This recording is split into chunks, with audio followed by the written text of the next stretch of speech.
प्रहलाद के मुख से निकला कि पिताजी, मुझे तो भगवान पसंद है। पिता जो थे उन्हें और भी ज़्यादा क्रोध आने लग गया कि इतना टाइम लगाया इसे समझाने में, इतने साल व्यर्थ किए, परंतु मेरा ये जो पुत्र है ये तो समझने को ही तैयार नहीं है। एक ही उपाय है संकट से बचने का, और वो उपाय है परमात्मा की शरण। कहते हैं कि जो भक्त प्रहलाद था, उसके पिता हिरण्यकश्यपु वह आतताई थे, राक्षस थे, परंतु प्रहलाद तो बचपन से ही नारायण का भक्त था, परमात्मा का भक्त था, हर समय परमात्मा की भक्ति ही किया करता था। उसके लिए तो सिर्फ हरि का नाम ही सब कुछ था, श्री हरि ही सब कुछ थे। वो तो गोविंद की, हरि की, नारायण की भक्ति किया करता था, परमात्मा का नाम लिया करता था, तो मन में परमात्मा रहते थे। तो पिता ने जब उसे एक बार बुलाया और कहा कि बेटा, तुम्हें क्या चीज़ अच्छी लगती है, तुम्हें क्या पसंद है, तो पिता तो प्यार से पूछेंगे ही।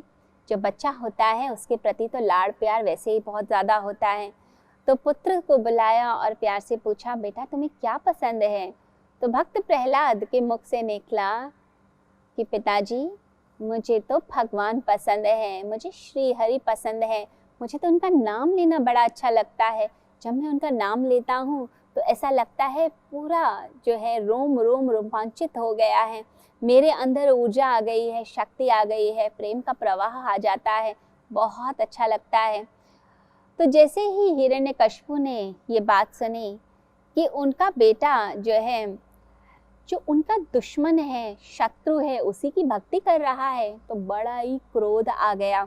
लगा कि इसको समझाना पड़ेगा। तो एक गुरु को बुलाया और कहा कि इसकी शिक्षा दीक्षा ठीक से करो, ये कहाँ भक्ति में पड़ गया है, मेरे शत्रु की ही भक्ति करता है। क्योंकि हिरण्यकश्यपु जो है वो नारायण को अपना दुश्मन मानता था, शत्रु मानता था। तो उसने कहा कि यह जो है मेरी भक्ति करे, ना कि नारायण की भक्ति करे, ये किस गलत राह पर चला गया है। अब गुरु को बोला गया और कहा गया कि गुरुकुल में इसको लेकर जाओ और इसको ठीक से, इसकी शिक्षा दीक्षा करो, इसको ठीक से समझाओ। अब गुरु जो है उसको लेकर चले गए, अब शिक्षा दीक्षा कराई, लेकिन भक्त प्रहलाद भी अपनी भक्ति में ही लीन रहता था। उसका मन जो था हर समय परमात्मा की भक्ति में ही लगा रहता था। वह पढ़ता तो जरूर था, लेकिन अंदर ही अंदर उसके मन के अंदर सिर्फ भगवान चलते थे, श्री हरि चलते थे, भगवान श्री विष्णु चलते थे। जब दोबारा पिता के पास आया कुछ सालों के बाद, तो पिता ने दोबारा पूछा कि बेटा, आपको क्या पसंद है, आपको क्या अच्छा लगता है, अब तो आपकी शिक्षा भी हो गई है। तो बेटे ने कहा कि पिताजी, मुझे तो श्री हरि पसंद है, मुझे उनकी भक्ति करना अच्छा लगता है, मुझे भगवान का नाम लेना अच्छा लगता है। तो अब पिता जो थे उन्हें और भी ज़्यादा क्रोध आने लग गया कि इतना टाइम लगाया इसे समझाने में, इतने साल व्यर्थ किए, परंतु मेरा ये जो पुत्र है ये तो समझने को ही तैयार नहीं है, इसको कैसे समझाया जाए। अब जो आसपास के जो लोग होते हैं वो कुछ गलत समझाने लग जाते हैं, तो उसके पिता को भी अलग अलग तरीके से लोगों ने समझाना शुरू कर दिया कि ये जो बेटा है आपका, अब इसका कुछ नहीं हो सकता है, अब ये बड़ा हो गया है, इसको कुछ समझ नहीं है, तो आप एक काम करो, इसको जहर दे दो या इसे पहाड़ से गिरा दिया जाए। तो अब जो पिता थे उनका बुद्धि जो है वो पूरी तरह से भ्रष्ट हो गई। उसने बेटे को जहर देने का प्रयास किया, पहाड़ से गिराने का प्रयास किया, सर्पों से कटवाने का प्रयास किया, सब तरह के संकट उसके सामने उत्पन्न हो गए, सब तरह की परेशानियां उसके सामने उत्पन्न कर दी गई। लेकिन जो भक्त प्रहलाद था, एक बड़े ही अचंभे की बात है, बड़े आश्चर्य की बात है, हर तरह के संकट से बच जाता था, हर तरह के संकट, हर तरह की परेशानी से बच जाता था। सिर्फ और सिर्फ भगवान का नाम लेता था, श्री हरि का नाम लेता था, नारायण की भक्ति करता था। अब नारायण का जब भी नाम ले, कुछ ना कुछ ऐसे हालात पैदा हो जाएं, ऐसी परिस्थितियां उत्पन्न हो जाएं कि फिर उसके बाद भक्त प्रहलाद के जो प्राण थे वो पूरी तरीके से बच जाते थे।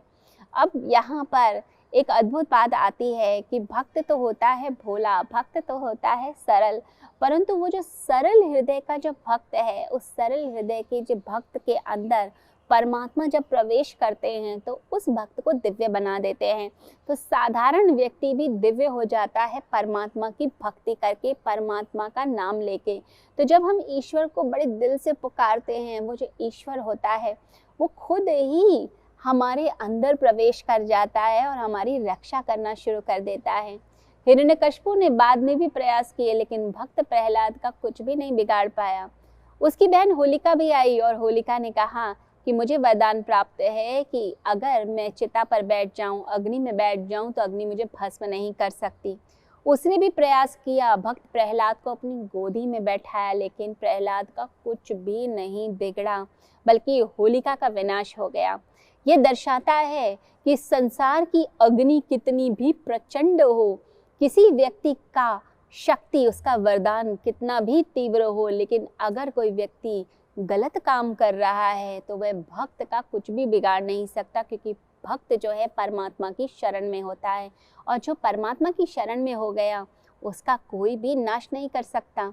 हिरण्यकशिपु ने बाद में उसके ऊपर प्रहार किया, लेकिन कहते हैं कि श्री हरि श्री विष्णु वह खंभे में से प्रकट हो गए, जिस खंभे के ऊपर हिरण्यकशिपु ने प्रहार किया था, और भक्त की रक्षा के लिए स्वयं प्रकट होकर उस आतताई का नाश कर दिया और भक्त प्रहलाद को अपनी गोद में बैठाकर बड़ा ही प्रेम किया, बड़ा ही आशीर्वाद दिया। तो हम जब परमात्मा की शरण में जाते हैं तो परमात्मा का आशीर्वाद मिलता है, संकटों से हम बच जाते हैं। तो दुनिया की जो अग्नि है, दुनिया की जो पीड़ा है, उस पीड़ा से बचने का कौन सा उपाय है? एक ही उपाय है संकट से बचने का, और वो उपाय है परमात्मा की शरण। परमात्मा की शरण ही हमें बचाती है।